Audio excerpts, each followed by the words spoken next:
San Francisco 49ers quarterback Brock Purdy has faced a ton of scrutiny after his performance against the Ravens, but there is one trend that continues to percolate. It seems that the people who really know football continue to come to his defense, whether it's Kurt Warner or Greg Cosell that we're going to listen to right here. Greg Cosell has been one of the main guys in the NFL space when it comes to actually breaking down the tape and understanding football from a schematic standpoint. He's been doing it for decades. He's one of the best and highest regarded in the NFL. So when he speaks, we tend to listen. And when Greg is talking about Brock Purdy and all of it, he keeps coming back to it's almost like we're misjudging Brock Purdy. It's like we're not actually analyzing him and understanding the context properly. At least that is the big talking point, and a lot of the people who are yapping about it. So let's listen to a guy who knows ball and is like, you can hear it in his voice. He's getting kind of agitated, at the thought of people talking bad about Brock. Just take a listen right here. Greg Cosell on KMBR as he joined John Dickinson and Guy Haberman to talk about Brock Purdy. Take a listen right here. Every interception has a story, right? Let's just go through the first interception, what Kyle had to say about it. I mean, that's the one that I think everybody agrees was the worst decision of the four. So just what did you see as far as what the Ravens did and what Brock saw or didn't see on interception number one? Well, the Ravens were in a too-high shell, and he looked to his right on his dropback. Purdy did, and there were no routes that were really available to his right, but there were just two routes. I believe it was Juszczyk and Kittle, but neither route really controlled Hamilton, Kyle Hamilton, the safety, to that side. So Hamilton could just sit there and essentially read Brock Purdy, and then Purdy came late to Samuel on the bender, basically right into Hamilton. So that was the bad mistake. That's exactly what Kyle was saying. That was a bad read and a bad mistake. They had no one to control Hamilton, so he was just sitting there. The others were all, I like the use of the word unfortunate. The second one, which was Humphrey, I believe, on the Stevens tip, was actually a great play by Purdy because it was a called running play, and he saw the corner cat, and he knew that he was not going to hand the ball to McCaffrey right into the teeth of the corner cat by Stevens.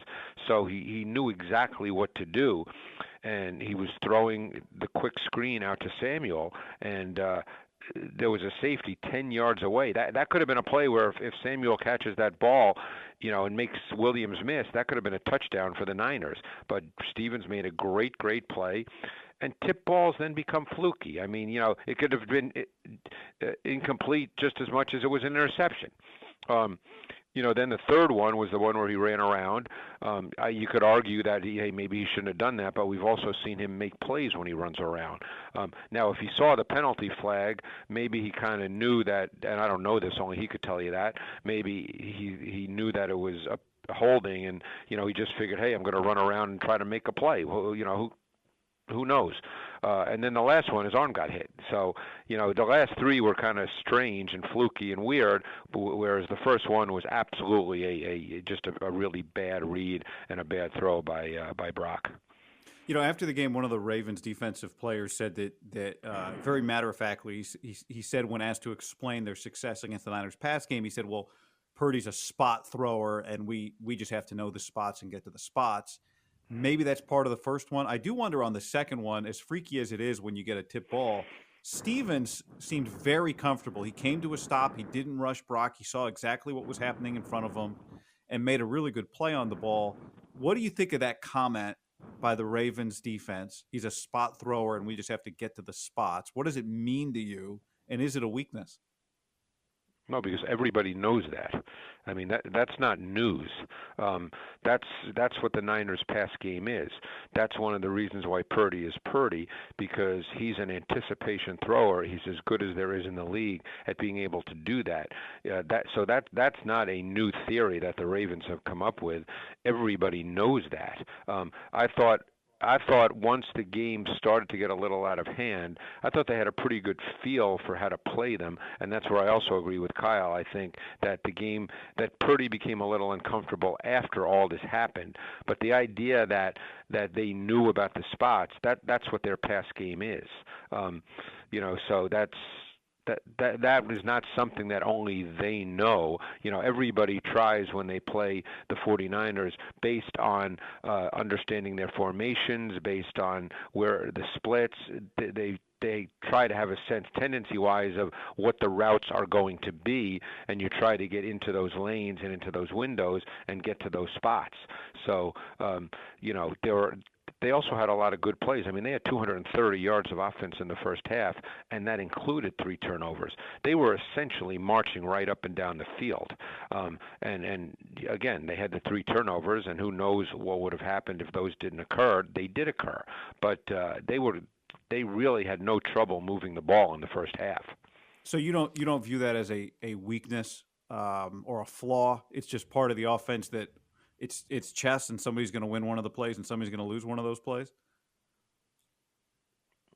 Yeah, I mean, you could say that about any offense has routes that everybody has tendencies and routes.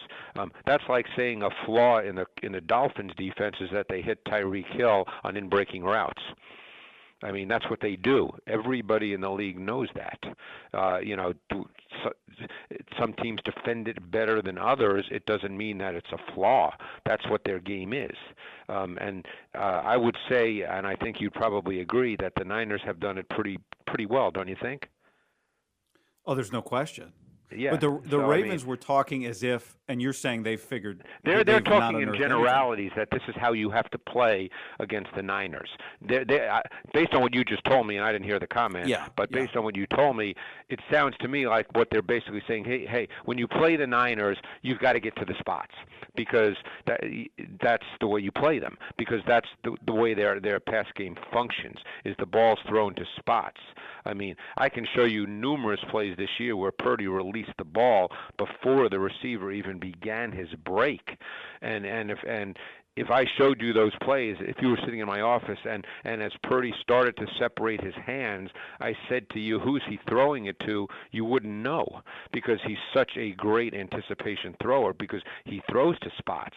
So I think he was just making a general comment about what the 49ers pass game is.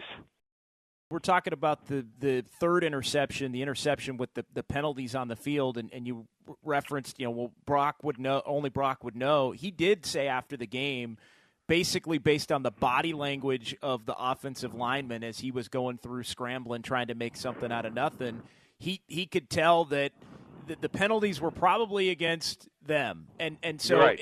and so when that instance, like, with everything going on, is it just as simple as you got to live to fight another play in that situation, or is it reasonable to expect a quarterback to know basically that the penalties are on them and you got to just go down or throw it away or do whatever? I guess, and it's not you guys. I mean, sure, a lot of people are talking this. I think we're over-parsing this. The guy started 20 games in his NFL career. He's basically been phenomenal in almost all of them, and we're parsing a couple of plays as if we're trying to decide that this is somehow a flaw in his game. I think we're kind of overdoing this. I think it was just one of those games.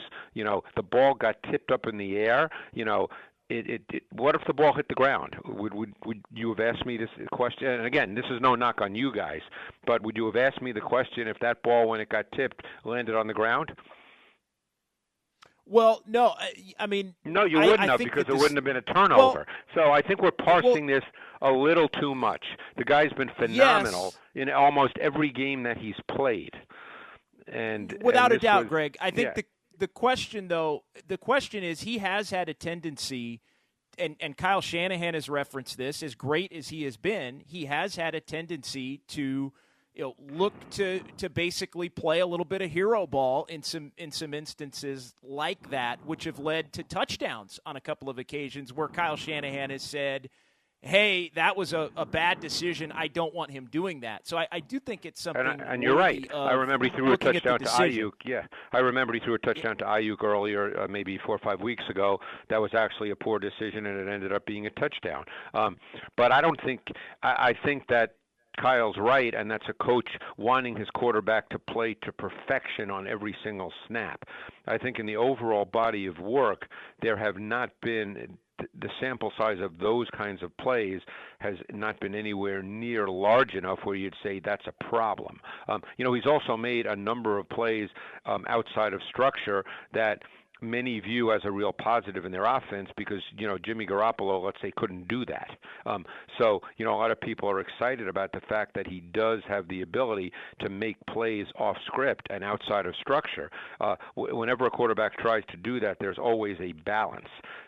Sometimes those plays work and it's great and we all get excited, and every once in a while they don't work because there's a random nature to those plays. But I don't think that's a flaw in his game. I think that's an experience thing. I think that the more you play, ideally, and my sense is Purdy's a pretty sharp guy. I don't know Brock Purdy, but my sense is he's a pretty sharp guy. My guess is, over time, you gain the experience to understand what the balance is. When can I make those plays and when can I not? I also think we lose sight of the fact that he started, 20 games in his NFL career? So he hasn't played. He hasn't played a lot of football, and he's played at a really, really high level. So people, I think, expect him to play at an incredibly high level on every single snap, and that's not realistically possible. I love this, man. I love what he had to say. And he keeps going. And I have the link to the full podcast or the full interview in the description. And I would take a listen because he speaks nothing but facts. These football guys, man, they speak in one language, and it's football. They don't, throw out generalities. They don't, do all these things. They're conditioned to talk about football in one way, and that is how it's supposed to be talked about. So when they speak, they're again, there's certain people that you just kind of give more weight to in regards to their opinion. Doesn't mean they're always going to be right, but you also have to kind of give a level of respect to what they have to say because they have been so right so often and have a huge track record of being able to understand the game at its highest level. Greg Cosell is one of those guys. Sounds very similar to kind of the way Kurt Warner was talking about it yesterday. So what do you guys think? What did you think of what Greg had to say? He had a lot of things to say. And I like again, he wasn't trying to push it back at, Guy or John. I just really think he's like us, where we just hear all the yapping and we're just like, what is this rooted in? What are you talking about? Do you even know football? And at this point, we're kind of getting agitated too. So it is what it is, but I love what he had to say. Let me know what you guys think about what Greg Cosell had to say. And if you want to listen to the whole interview, find the link in the description to CanBR. And as always, make sure to like and subscribe for more updates.